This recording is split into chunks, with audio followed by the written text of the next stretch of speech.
My wife drove me to the hospital, left my wallet at the desk, and vanished for 5 days. When she finally came back, she didn't ask how I was.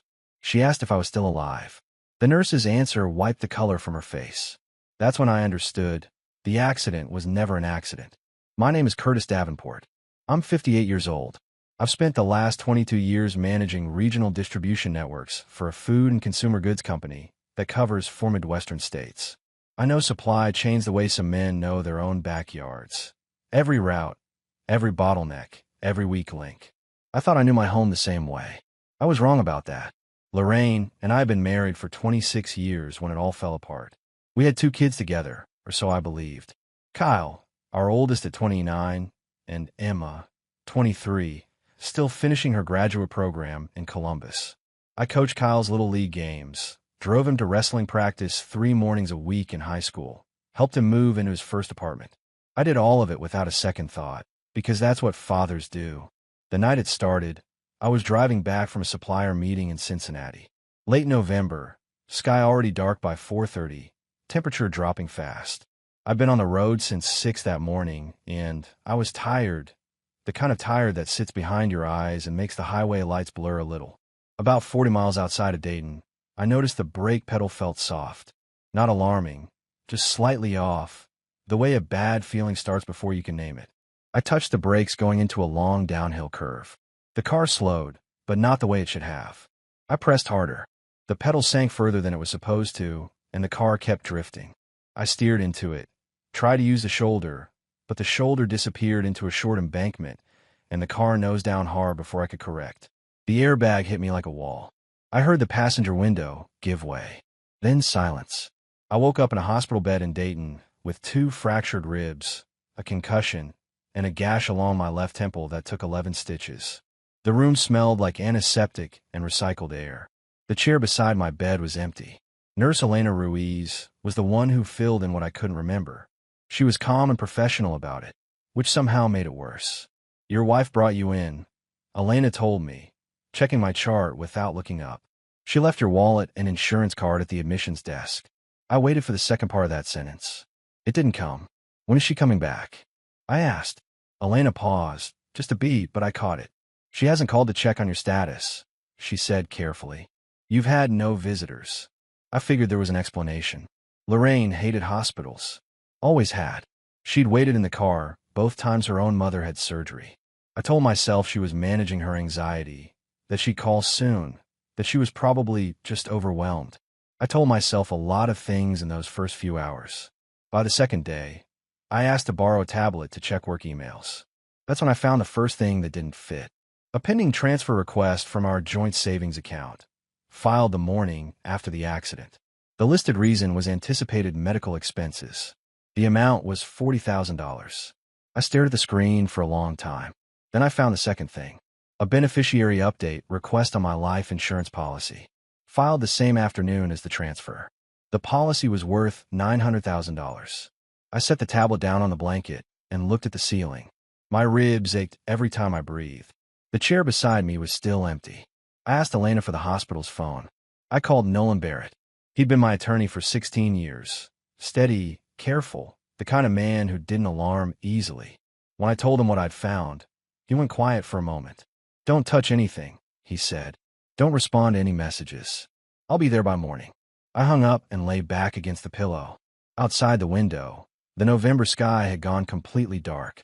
5 days would pass before Lorraine walked through that hospital door again, and when she did, it wasn't to ask how I was doing. Nolan Barrett arrived at 7:15 the next morning carrying a legal pad, a thermos of coffee, and the kind of measured calm that I'd always paid him for. He pulled the chair close to the bed, set his thermos on the windowsill, and listened without interrupting while I walked him through everything. The soft brake pedal, the accident, the empty chair, the transfer request, the beneficiary change. When I finished, he looked at his notes for a moment. Then he looked at me. "Who arranged the last service on your car?" he asked. "Lorraine," I said. "About 3 weeks ago. She said our regular shop was backed up, and she found somewhere with a winter special." "Did you see the receipt?" I hadn't. I'd been in the middle of a quarterly audit at work, and I let it go without thinking twice. Nolan wrote something down without commenting on that. I'm going to do 3 things this morning, he said. Freeze the pending transfer, flag the beneficiary amendment with the insurance carrier, and request the official accident report from the Highway Patrol. He paused. Do you have Derek Marsh's number still? Derek Marsh had worked investigations for the Ohio State Highway Patrol for 18 years before a knee injury pushed him into private work. He and I had known each other since our kids played on the same baseball team. I trusted him the way you trust someone who has never once given you a reason not to. I'll call him, I said. Nolan nodded. Good. Don't contact Lorraine directly. Don't respond to any messages from her. Let me be the channel. He left around 9. By noon, Derek had already driven down from Columbus.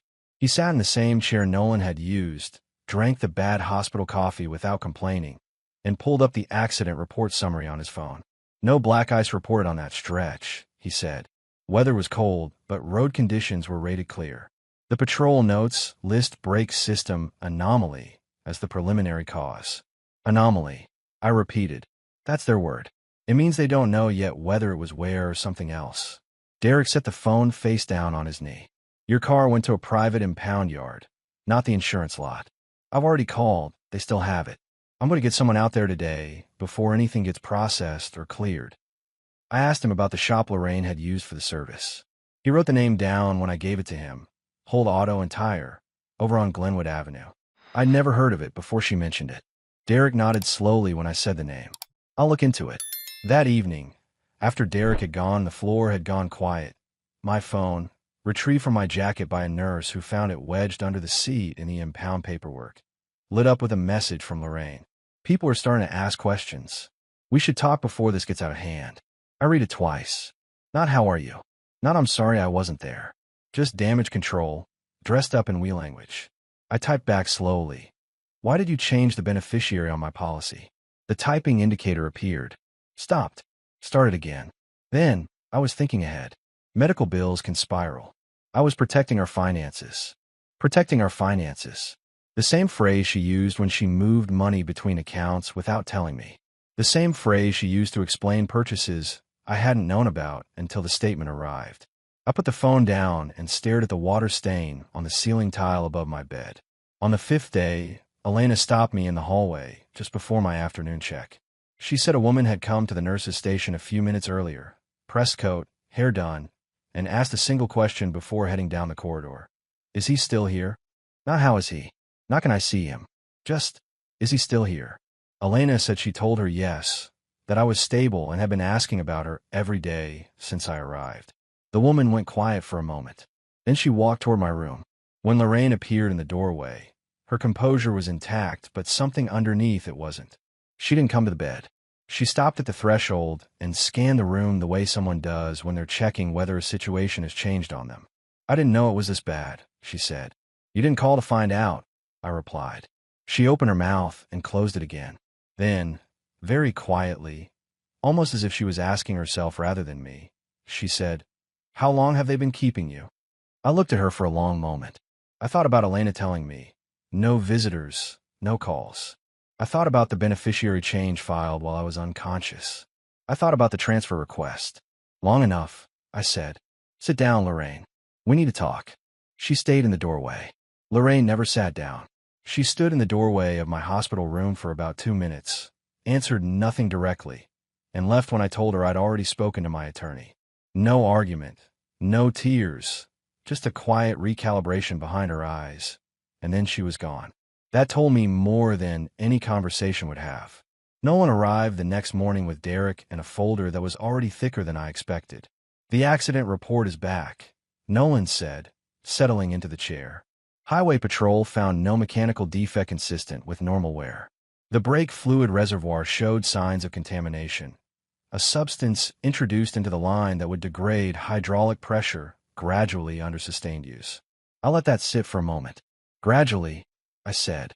Enough to feel slightly off on flat roads, Derek added. Enough to fail on a downhill curve at speed. Whoever did it knew what they were doing, or got advice from someone who did. Hold Auto and Tire, I said. Derek nodded. Liam Holt, 52 years old. Owns the shop outright. Filed for personal bankruptcy 14 months ago. Gambling debts, mostly. He's been making unusually large cash deposits since then. 6 of them in the past 4 months alone, ranging from $4,000 to $12,000 each. I thought about Lorraine handling the service appointment, about her not mentioning the shop's name until after it was done, about the receipt I never saw. Is there a connection between Holt and Lorraine? I asked. Derek looked at Nolan briefly, then back at me. We're still building that. But Holt's shop is 12 miles from our neighborhood. There's no logical reason she'd drive past for closer options to get there. Nolan placed a document on my blanket. I've also flagged a secondary credit line, opened in Lorraine's name 8 months ago. It wasn't tied to any joint account. She opened it independently. $43,000 drawn down over 7 months. The payments went to a Shell LLC registered in Indiana. I stared at the paper. She told me the spa membership went up. The spa membership is $40 a month, Nolan said evenly. I trusted her with everything. The accounts, the insurance, the routine maintenance on my car.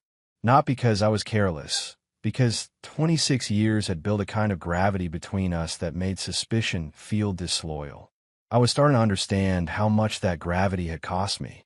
That afternoon, Derek called with something new. Liam Holt has a record, he said. Nothing violent. Financial fraud, 10 years ago. Insurance scheme involving a staged vehicle fire. Charges were reduced. He paid restitution, moved on. But here's the thing, Curtis. He didn't always live in Dayton. He lived in Cincinnati for 6 years before that. Same neighborhood as Lorraine's sister. Meaning he and Lorraine could have crossed paths years ago, I said. Meaning it's possible this isn't a random shop she found online, Derek replied. I hung up and lay back against the pillow. My ribs were still taped. The stitches along my temple pulled when I moved too quickly. But my thinking was cleaner, in fact, than it had been in years.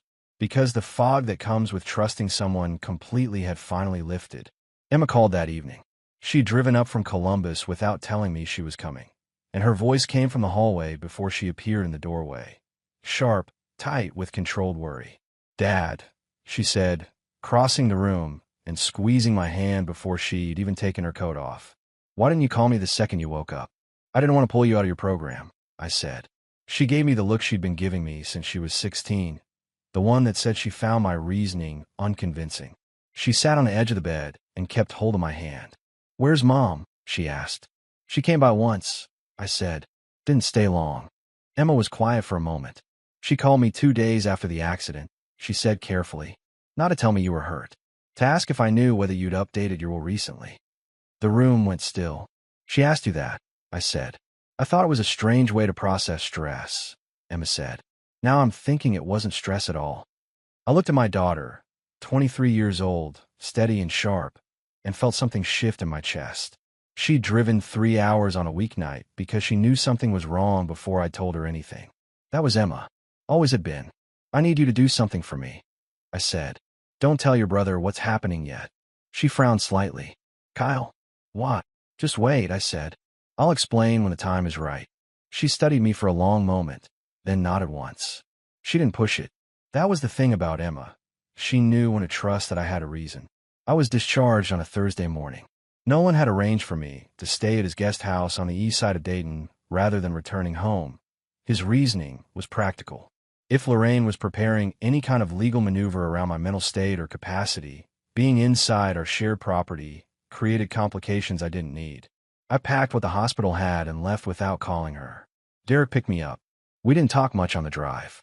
He had the kind of quiet that meant he was working something through, and I'd known him long enough not to interrupt it.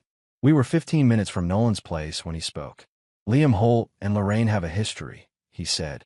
I got confirmation this morning. They were in a relationship for approximately 8 months, about 30 years ago, when Lorraine was living in Cincinnati before she moved to Dayton.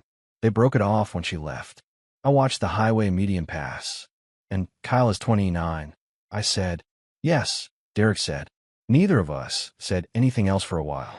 Nolan had the paperwork ready when we arrived. A DNA testing referral, already arranged through a private lab. Discreet, legally admissible, results within 5 business days. He explained it without any softening. If Kyle is not biologically yours, he said, it affects the estate picture significantly. Lorraine's attempt to shift assets and insurance designations takes on a different character if there's a pre-existing financial motive tied to paternity. She would have known, I said. Lorraine would have known from the beginning. Almost certainly, Nolan agreed. I thought about Kyle, 29 years old, working in commercial real estate in Columbus, always closer to Lorraine than to me. Not dramatically, just enough that I'd noticed and told myself it was personality. Some kids take after their mother. I hadn't looked deeper than that.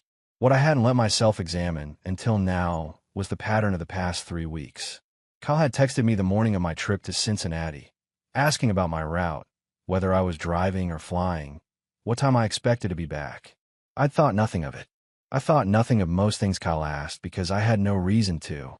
I called him that evening from Nolan's landline. He picked up on the second ring. Dad. His voice was careful. Not warm, not cold, careful. I heard you were discharged. Word travels, I said. I need to see you, Kyle. This week. A pause. I've got a closing on Friday. Before Friday, I said. My tone left no room, and he heard it. He showed up the next afternoon. He sat across from me in Nolan's kitchen, jacket still on, hands folded on the table, the body language of someone who had rehearsed this and was hoping they wouldn't need to use the rehearsal. I didn't ease into it. I'd spent 29 years easing into things with Kyle. Did you tell your mother about my route the night of the accident? I asked. His jaw tightened. She asked. She worries about you driving late. She asked specifically about the route, I said. Not whether I was driving. The route. He looked at the table. Kyle. I waited until he looked up. I'm not going to pretend I don't know what's been happening. What I want to know is how much of it you understood. He was quiet for a long time. When he finally spoke, his voice had dropped to something I never quite heard from him before, something that sounded, for the first time, like honesty stripped of performance. I didn't know about the car, he said. I swear to you I didn't know about that. But you knew other things, I said. He didn't deny it. He looked at me with something complicated moving behind his eyes, guilt and calculation, and, underneath both of those, something that looked almost like relief at not having to hold it anymore. There's something else you need to know, he said quietly. About me. About who I am. He paused. I've known for 12 years. Mom told me when I was 17. She made me promise not to say anything. I held his gaze and kept my voice level. Say it, Kyle. He did. The DNA results came back on a Wednesday. Nolan called me at 7 in the morning, and the way he said my name before anything else told me what the answer was going to be. Not a match, he said. The lab ran it twice to confirm. Kyle is not your biological son. I was sitting at the kitchen table in Nolan's guest house with a cup of coffee that had gone cold. Outside, the November sky was the color of old concrete. I didn't say anything for a moment. Not because I was surprised. I've been living with the probability for 4 days, but because knowing something in your gut and having a lab confirm it in writing are two entirely different experiences.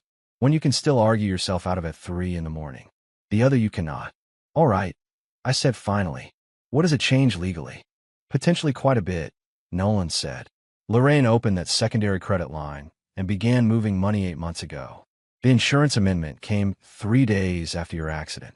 If we can establish that she had a financial motive predating the accident, specifically, a motive tied to concealing Kyle's paternity and protecting assets she'd been diverting, the picture shifts from opportunism to premeditation.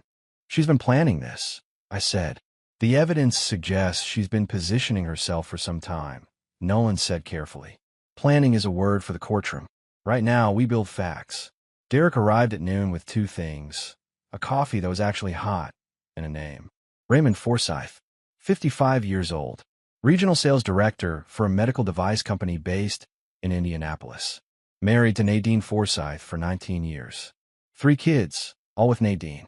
Currently living in a suburb of Indianapolis called Carmel, where the houses were large and the lawns were kept, and nothing about his life, from the outside, suggested that a paternity confirmation in an Ohio courtroom was about to rearrange it completely.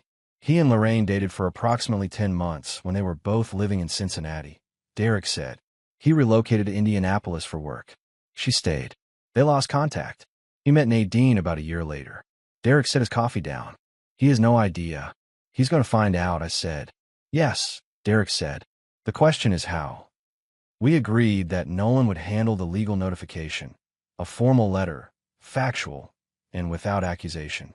Raymond Forsyth would receive confirmation that he was the biological father of a 29-year-old man named Kyle Davenport, and that this fact had been concealed from him since Kyle's birth by the child's mother. Nolan drafted it that afternoon with the precision of a man who had delivered difficult news before and understood that clarity was kinder than softening. The response came faster than I expected. Raymond Forsyth called Nolan's office the next morning. Nolan described the conversation to me afterward as controlled, a man working very hard to stay composed while the ground shifted under him. He asked 3 questions. Was the lab result admissible? Did the young man know? And did his wife know yet? The answer to all 3 was yes, no, and no. Nadine Forsyth found out the same afternoon. Nolan told me later that Raymond had called back a second time that evening, quieter, the composure harder to maintain, to say that Nadine was devastated and that their 2 youngest had overheard part of the conversation. An entire family in Indianapolis was now sitting with a truth that had been kept from them for 29 years. I didn't feel satisfaction about that. I felt the weight of it, the collateral damage of Lorraine's choices radiating outward to people who had nothing to do with any of it. Meanwhile, Lorraine had not been idle. Emma called me that evening with an edge in her voice I recognized, the one she used when she was angry, but managing it carefully. Mom reached out to 3 of your colleagues today, Emma said. Harold Bennett, 2 others from the distribution board. She told them you've been struggling emotionally since the accident and that she's concerned about your decision-making. She's building a narrative, I said. She's doing it fast, Emma said. I called Nolan immediately. He was unsurprised. She's seen the account freeze and the insurance flag, he said. She knows the ground is moving. This is the counter-move. Establish your instability before you can establish your conduct. What's our counter-move? I asked. The gala, Nolan said. The Dayton Business and Industry Forum held its annual dinner the following Friday. I'd attended every year for 11 years. Lorraine knew I'd been invited. She'd assumed, apparently, that a man with fractured ribs and fresh stitches would not show up. She assumed wrong. I called Judith Harrington that evening, 64 years old, chairwoman of the forum's steering committee, a woman who had known me for 15 years and had never once struck me as someone who made judgments before she had all the information. I'll be there Friday, I told her. There are some things I'd like you to hear directly from me. I'll make time, Judith said, without hesitation. I put the phone down and looked at the cold November yard outside Nolan's window. Lorraine had spent 5 days telling people I wasn't stable. On Friday, I was going to walk into a room full of those people, stand up straight despite the taped ribs, and let them see exactly who was and wasn't holding it together. The forum was held at the Dayton Convention Center, a room that seated 300, ran on handshakes and business cards, and operated on the unspoken principle that reputation was currency. I'd built mine there over more than a decade. Lorraine had spent the past week trying to devalue it. Nolan drove. Derek came in his own car and positioned himself near the entrance, close enough to watch, far enough to avoid looking like a security detail. I wore a dark suit and moved carefully to protect the ribs, but I moved. No cane, no visible hesitation. The stitches near my temple had been removed 2 days earlier, leaving a thin scar that I didn't try to hide. We arrived 20 minutes before the main reception. Judith Harrington met us at the door. She'd reserved that time deliberately, I could tell, which meant she'd been thinking about this since my call. Curtis, she said, shaking my hand with both of hers. I'm glad you came. I needed to, I said. We stepped into a side room, off the main hall. Nolan laid the documents on the table in the order we'd agreed. Medical clearance first, then the flag insurance amendment, then the forensic preliminary from the brake fluid analysis. No accusations printed, just findings, dates, and sequences that told their own story to anyone paying attention. Judith read carefully. She didn't rush, which I respected. The beneficiary change was filed while you were unconscious, she said. 3 days after the accident, I confirmed. Not the first day. The third, as if someone needed time to assess whether a change was still necessary. Judith looked at the forensic note and the fluid analysis. Preliminary only, Nolan said. The investigation is ongoing. We're not making accusations this evening. We're establishing facts. Judith set the papers down and looked at me steadily. Harold Bennett told me Lorraine reached out to him this week. She said you'd been disoriented since the accident, and that she was exploring options to ensure your affairs were managed properly. I'm aware, I said. I told Harold I'd reserve judgment until I heard from you directly, Judith said. I'm glad I did. We moved into the main hall. I worked the room the way I'd always worked it, methodically, without rushing, shaking hands, asking questions, listening. Several people looked at the scar and said nothing about it, which was its own kind of courtesy. Harold Bennett found me near the bar and shook my hand with something that looked like relief, the expression of a man who'd been told one story and was now recalibrating. You look sharp, Curtis, he said. I feel sharp, I said. I always do when the facts are on my side. Lorraine arrived 40 minutes into the reception. She wore a deep green dress and entered with the composure of someone who had prepared for a room that did not include me. She saw me from across the hall, and the composure held, barely, for about 3 seconds, and then it adjusted into something more careful. She crossed toward me. I didn't move to meet her. You shouldn't be here, she said quietly, close enough that only I could hear it. You're still recovering. Medically cleared, I said. You'd know that if you'd called the hospital. Her jaw tightened. This isn't the place for whatever you're planning. I'm not planning anything, Lorraine. I'm attending a dinner I've been to 11 years running. I kept my voice level and my expression even. The planning has been someone else's department lately. She looked at Nolan, who was standing 2 steps away, making polite conversation with a woman from the regional chamber. Then she looked back at me. You're making a mistake, she said. You're letting people who don't know our marriage push you into something you'll regret. Our marriage, I said, included a life insurance policy with my name on it and a beneficiary change filed while I was unconscious. If there's a mistake being made, I don't think I'm the one making it. Something shifted in her face. Not guilt. Lorraine was too controlled for guilt to show cleanly, but a recalculation. She reached past me to pick up a glass from the bar, buying herself 2 seconds. We can resolve this quietly, she said. We can have, I said. That window is closed. Judith materialized beside us with the timing of someone who had been watching from a distance. Lorraine, she said pleasantly, I've had a chance to review some documentation this evening. If you'd like to sit down together. I don't think that's necessary, Lorraine said. I think it may be, Judith replied, and the warmth in her voice had a very firm edge underneath it. Lorraine set her glass down. She straightened her shoulders, scanned the room once, measuring what she'd lost in the past 40 minutes, and walked toward the exit without another word.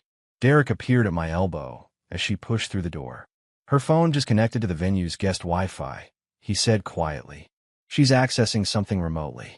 Let her, I said. Nolan's already changed every password she knew. Derek allowed himself a small nod. Smart. I turned back toward the room. 300 people.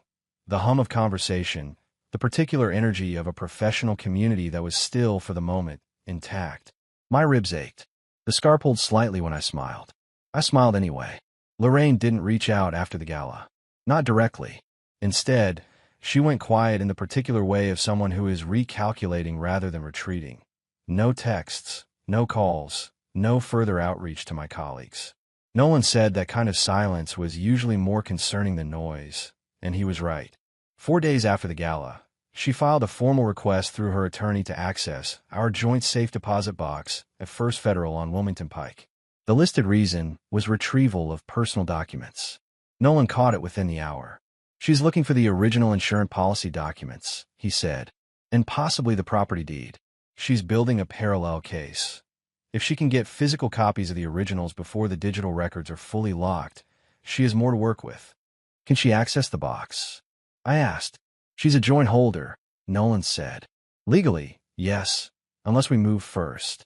He already had the paperwork in motion to reclassify the box contents as disputed assets under the pending legal proceedings. The bank put a hold on access by either party within 2 hours. Lorraine's attorney filed a complaint about the hold the next morning. Nolan responded with a 12-page document that outlined the forensic findings, the unauthorized financial transactions, and the timeline of the beneficiary amendment. The complaint was withdrawn by afternoon.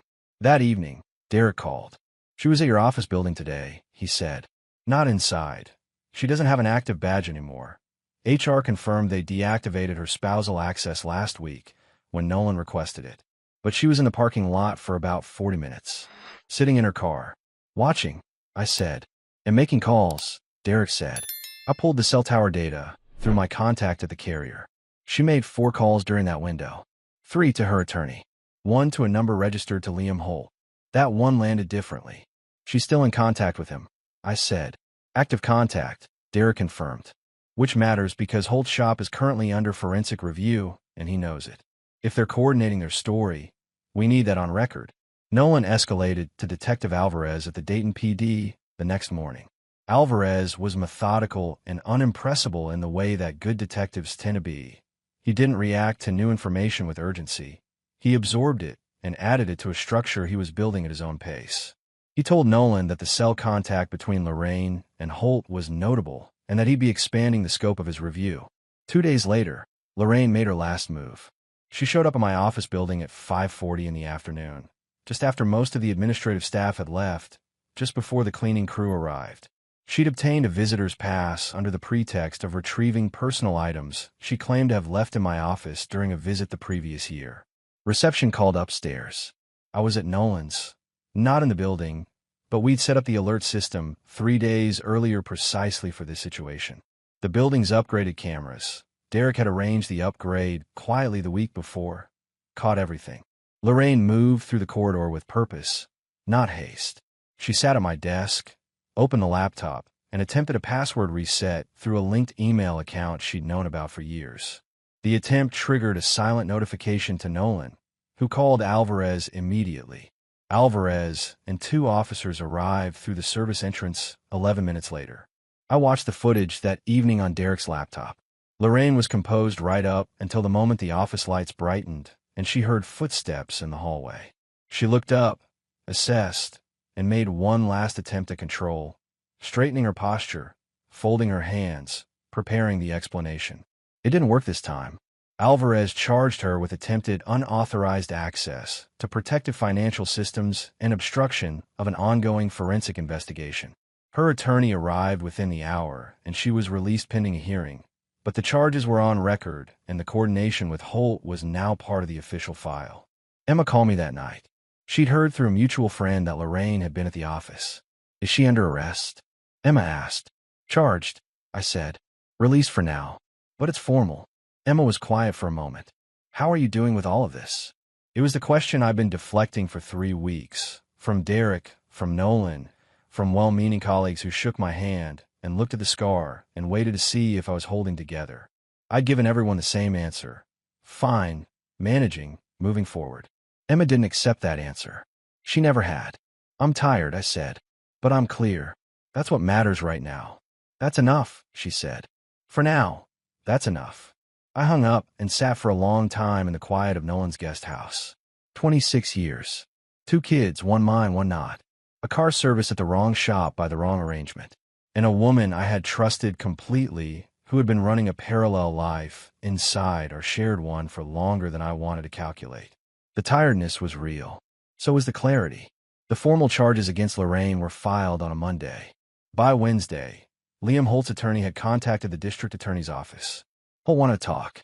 He'd been holding out for 3 weeks, banking on the forensic analysis being too preliminary to act on, and the financial trail being too fragmented to follow cleanly.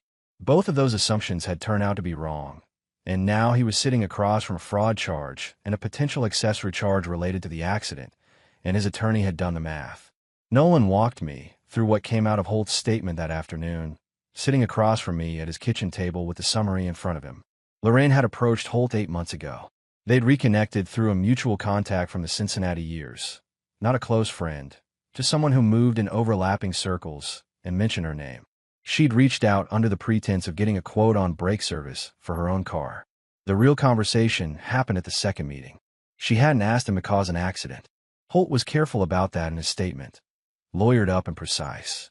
What she had asked him to do was service my car and ensure that the brake system would be, in his words, unreliable under sustained use. She told him I drove long distances regularly for work. She told him I often drove late at night on unfamiliar routes. She had not told him to cause a crash. She had simply created the conditions and left the outcome to probability. That distinction mattered legally. It mattered less to me personally. The money had come through the LLC. 4 payments over 3 months, routed carefully, totaling $38,000. Holt had cleared most of his gambling debt with it, and deposited the rest in a personal account he'd assumed was untraceable. Derek had traced it in 11 days. Holt agreed to full cooperation in exchange for a reduced charge, financial fraud with no accessory enhancement, provided his testimony was complete and consistent. Lorraine's attorney received notification that same afternoon. I was told she sat very still when she heard. Derek brought me one more piece of information that evening, something Holt had added at the end of his statement, apparently without prompting from his attorney. Lorraine had mentioned, during one of their planning conversations, that the life insurance policy was substantial and that my frequent travel created natural opportunities. She had described the situation, Holt said, as already heading toward an ending. I'd just like some say in the timing. I read that line twice. Already heading toward an ending. She had looked at 26 years of shared life and seen a timeline she was managing rather than a marriage she was in. I thought about all the evenings I come home from Cincinnati or Columbus or Cleveland, road-tired and hungry, and sat down to dinner across from a woman who had been running a completely different calculation since before I walked through the door. I didn't say anything to Derek for a long moment.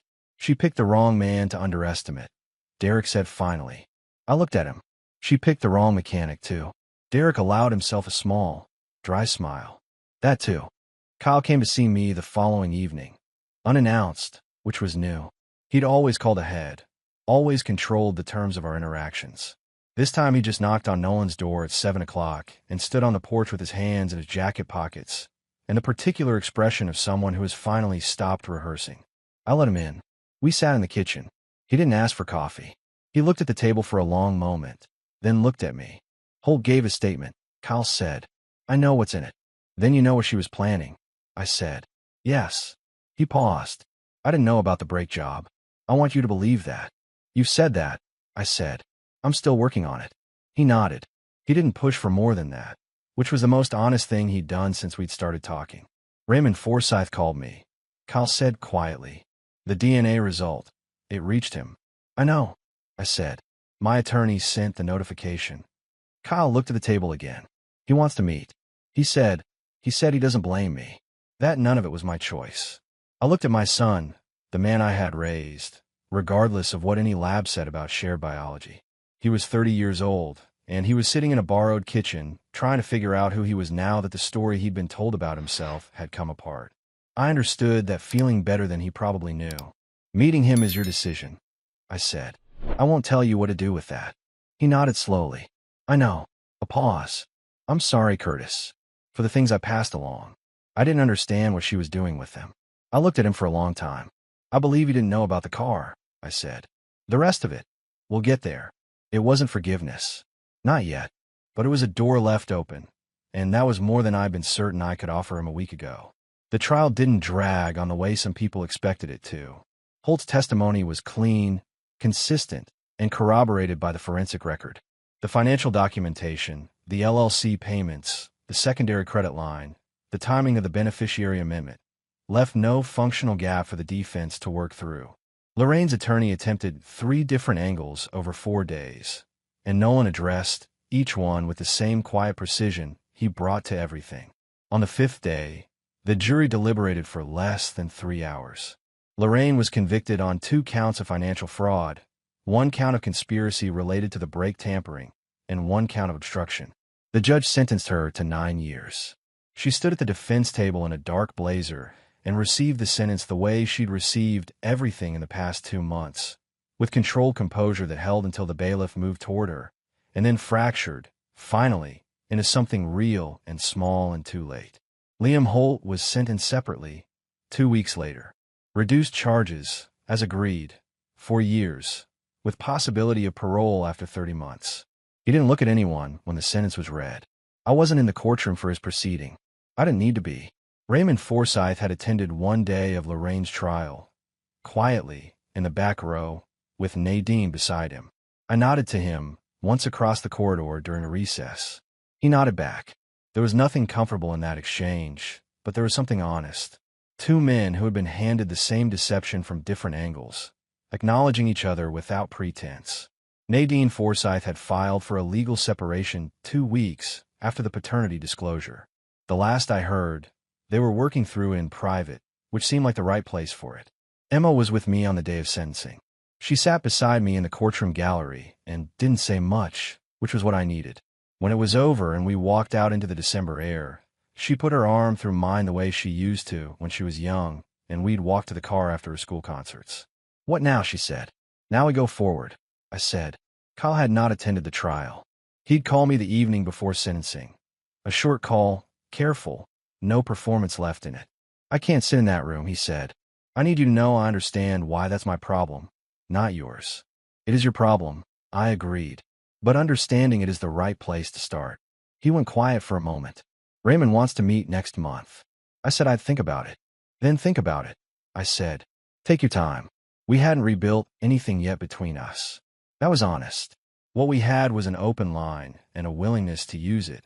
And, after everything that had come apart, that felt like the correct foundation for whatever came next. I sold the house in February. It went quickly. The market was reasonable, and I didn't hold out for sentimental reasons I no longer had.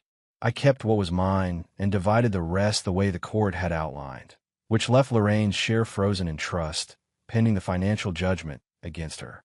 That number would follow her for a long time.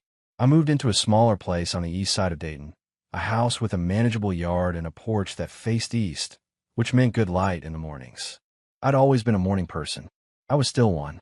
The utilities work continued. Judith Harrington had gone out of her way to ensure the distribution board understood that my professional record remained exactly what it had always been: 22 years of clean audits and reliable operations. I appreciated it without needing it. The work spoke for itself, the way it always had. 4 months after sentencing, I established a small fund through the Regional Food Bank, a distribution efficiency grant for nonprofit organizations working with limited logistics infrastructure. $20,000. Not a dramatic gesture, just a practical one, pointed in a direction that felt right. Emma drove up for the fund announcement. We had dinner afterward at a place on 5th Street that she'd found, and that turned out to be better than either of us expected. We talked for 3 hours, about her graduate work, about my plans, about the house, and what it had felt like to walk out of it for the last time. "Did you feel anything?" she asked. "When you left?" I thought about it honestly. "I felt lighter," I said, which surprised me a little. She nodded. "It shouldn't have." She was right about that. 8 months after sentencing, Kyle called on a Sunday evening. He'd met Raymond Forsythe the previous weekend, a lunch in Indianapolis, just the two of them, no attorneys. He described it the way you describe something that was harder and more necessary than you expected. "He's a decent man," Kyle said. "He doesn't know what to do with me yet. I don't know what to do with him. But we're both willing to find out." "That's as good a starting point as any," I said. He paused. "Are you and I a starting point?" I looked out the east-facing window. The evening light was going flat the way it does in late October, the yard going to gray at the edges. "We're working on it," I said. "That's real. Don't ask for more than that right now." "I'm not," he said. When I hung up, I sat for a while in the quiet of the new house. No traffic sound, no familiar creak of the old floorboards, no weight of 26 years pressing against every wall. Just the particular stillness of a space that was entirely mine now, shaped by nothing except what I'd chosen to bring into it. A man finds out who he is in the spaces between catastrophe and recovery, in the decisions he makes when nobody is watching, in the things he chooses to carry forward, and the things he leaves at the door. I've been tested in ways I hadn't chosen and hadn't deserved. I'd come through it with my name intact, my record clean, and my eyes open in ways they hadn't been before. That was the real inventory. Not the house, not the accounts, not the insurance payout that had ultimately been redirected by court order. Just the man I still was when everything that had been built on false ground finally came down.